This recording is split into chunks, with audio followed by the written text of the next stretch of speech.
اعوذ باللہ من الشیطان الرجیم بسم اللہ الرحمن الرحیم۔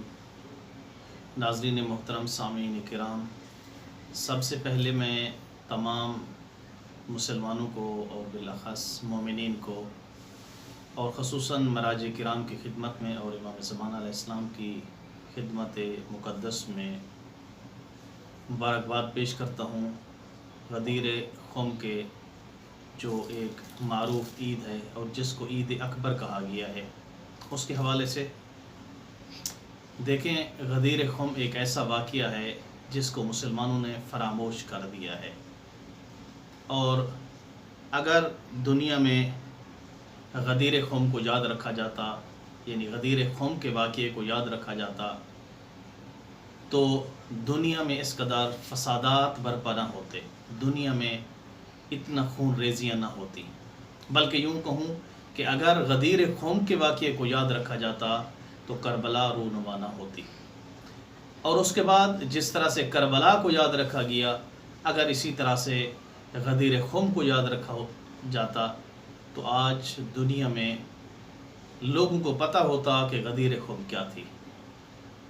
دیکھیں، جب انسان دولت کے نشے میں ڈوب جاتا ہے تو اس طرح سے ہوتا ہے۔ ایسا واقعہ جس کا اعلان رسول خدا نے اپنی موت سے 70 دن پہلے کیا تھا، مسلمانوں نے اس کو بھلا دیا۔ کیوں ایسا ہوا؟ غدیر خم کیوں فراموش ہو گئی؟ وجہ یہ ہے کہ جب انسان دولت کے نشے میں ڈوب جاتا ہے، شہرت، کرسی کی لالچ میں آ جاتا ہے، تو رسول خدا کی زبان مبارک سے نکلے ہوئے لفظ بھی انسان کو یاد نہیں رہتے۔ انسان چاہے وہ جس فیلڈ سے تعلق رکھتا ہو، ایک انسان ڈاکٹر ہے، جب وہ نقصان کرے گا تو کسی انسان کی جان لے گا۔ اسی طرح سے ایک دوسرا انسان ہے جس کا تعلق دین کے ساتھ ہے، وہ مصلی پہ کھڑا ہوتا ہے، جب وہ نقصان کرے گا تو جسمانی نقصان نہیں کرے گا بلکہ روحانی نقصان کرے گا، بلکہ ایمانی نقصان کرے گا، کہ انسان کے جسم کا قتل نہیں کرے گا، وہ انسان کے ایمان کا قتل عام کرے گا۔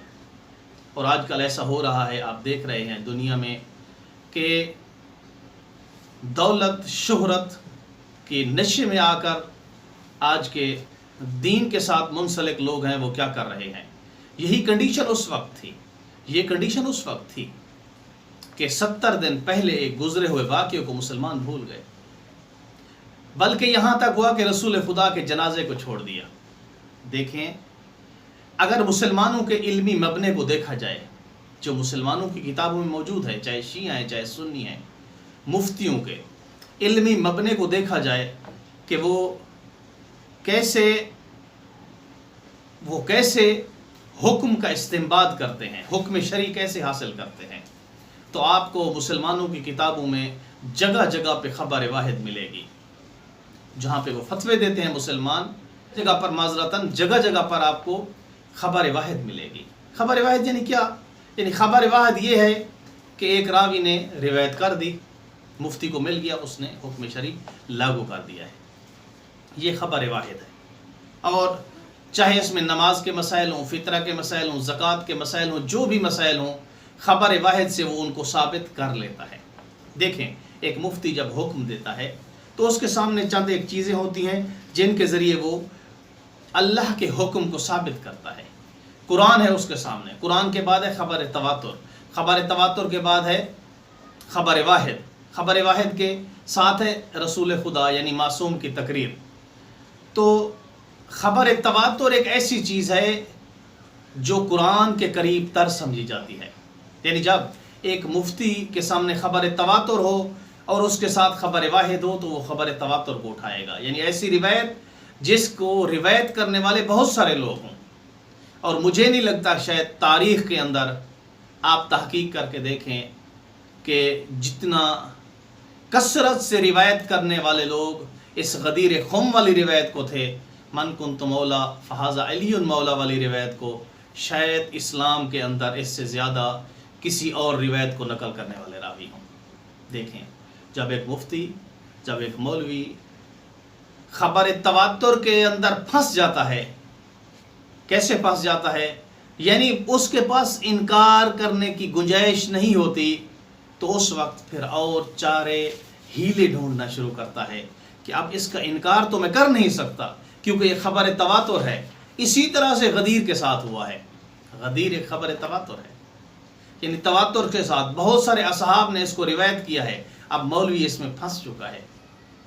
جب مولوی اس کے اندر پھنس گیا ہے، مفتی اس کے اندر پھنس گیا ہے، تو اس نے اور ہیلے بہانے تراشنا شروع کیے کہ اس کی دلالت پہ اعتراض کیا جائے۔ یعنی کیا مطلب کہ رسول خدا نے جو لفظ استعمال کیا تھا، لفظ ولی استعمال کیا تھا، اس ولی سے مراد دوست ہے۔ اب میں یہاں ایک سوال کرتا ہوں مفتی سے کہ بھائی زیادہ قریب ہوتا ہے یا دوست؟ آپ کہیں گے بھائی۔ یعنی رسول خدا نے جو اعلان کیا تھا غدیر خم کے موقع پر، علی علیہ السلام کو اپنا کیا کہا تھا؟ دوست کہا تھا، اور دوست ہونے پر دوسرے صاحب نے مبارکباد دی تھی۔ اب میرا سوال ہے کہ بھائی کا جب اعلان کیا جائے وہ زیادہ قریب ہوتا ہے یا دوست زیادہ قریب ہوتا ہے؟ آپ جواب دیں کہ بھائی زیادہ قریب ہوتا ہے۔ تو علی علیہ السلام کو جب دوست کہا، اس سے پہلے رسول خدا مولا علی کو اپنا بھائی کہہ چکے۔ کہاں پہ؟ مواخات مدینہ، بھائی چارے کا جب بھائی چارے کی بنیاد رکھی تھی مدینہ منورہ کے اندر، تو اس وقت رسول خدا نے علی علیہ السلام کو اپنا بھائی بنایا تھا۔ اگر دوست کے اوپر مبارکباد دی جا سکتی ہے تو بھائی کے اوپر بدرجہ اولا دینی چاہیے، لیکن وہاں ایسا نہیں ہوا تھا۔ جب عقل انسان کی جواب دے دے، انسان خواہشات نفسانی کا پجاری بن جائے اور اپنے علم کو اپنے ذاتی مقاصد کے لیے استعمال کرنا شروع کر دے اور دولت کے نشے میں، شہرت کی دلدل میں پھنس جائے، تو اس وقت انسان کے ساتھ ایسا ہوتا ہے، پھر وہ عقل سے کام نہیں لیتا۔ اگر عقل سے انسان کام لے تو اس کو پتہ چلے گا کہ مبارکباد اس وقت دی جاتی ہے جب انسان کو کوئی منصب عطا کیا جاتا ہے، منصب، اس کے علاوہ مبارکباد نہیں دی جاتی۔ تو یہاں پر غدیر خم کے میدان میں رسول خدا نے اپنے بھائی علی ابن ابی طالب کو اللہ کے حکم سے جو منصب عطا کیا، وہ کیا تھا؟ وہ خلافت تھی۔ کہا جس طرح سے میں تمہارا مولا ہوں، یعنی میں جس طرح سے تمہارا سردار ہوں، میں جس طرح سے تمہارا خلیفہ ہوں، امام ہوں، ویسے ہی علی تمہارا امام ہے، علی تمہارا خلیفہ ہے۔ لیکن افسوس یہ ہے کہ مسلمانوں نے رسول خدا کی وفات سے 70 دن پہلے والے واقعے کو فراموش کر دیا۔ دیکھیں اس روایت کو جو روایت کرنے والے لوگ ہیں نا، اس روایت کو جو ہم تک پہنچانے والے لوگ ہیں، وہ عام اصحاب نہیں ہیں۔ ایسا نہیں کہا جا سکتا کہ وہ جو راوی ہیں وہ فقط شیعوں کے نزدیک ثقہ ہیں یا شیعوں کے نزدیک معتبر ہیں۔ نہیں، وہ مشترک راوی ہیں۔ اہل سنت کے ہاں بھی وہ معتبر ہیں اور اہل تشیع کے ہاں بھی وہ معتبر ہیں۔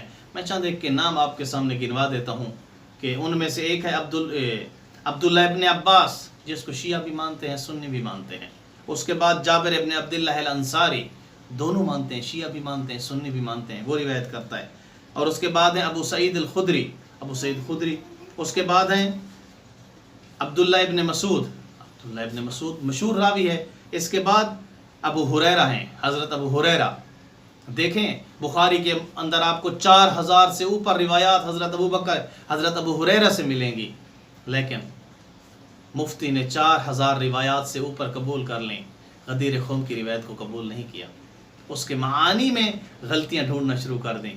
اگر قبول کرنے پہ آئے تو انہی صحابیوں کی وہ روایت جو خبر واحد ہیں ان کو قبول کر لیتا ہے۔ اگر قبول نہ کرنے پہ آئے تو یہی مفتی، یہی زمانے کا مسلمان، انہی صحابیوں سے لی گئی روایت جو کہ خبر تواتر ہے، یعنی کثرت سے بہت سارے صحابیوں سے ہم تک پہنچی ہے، اس کو بھی قبول نہیں کرتا۔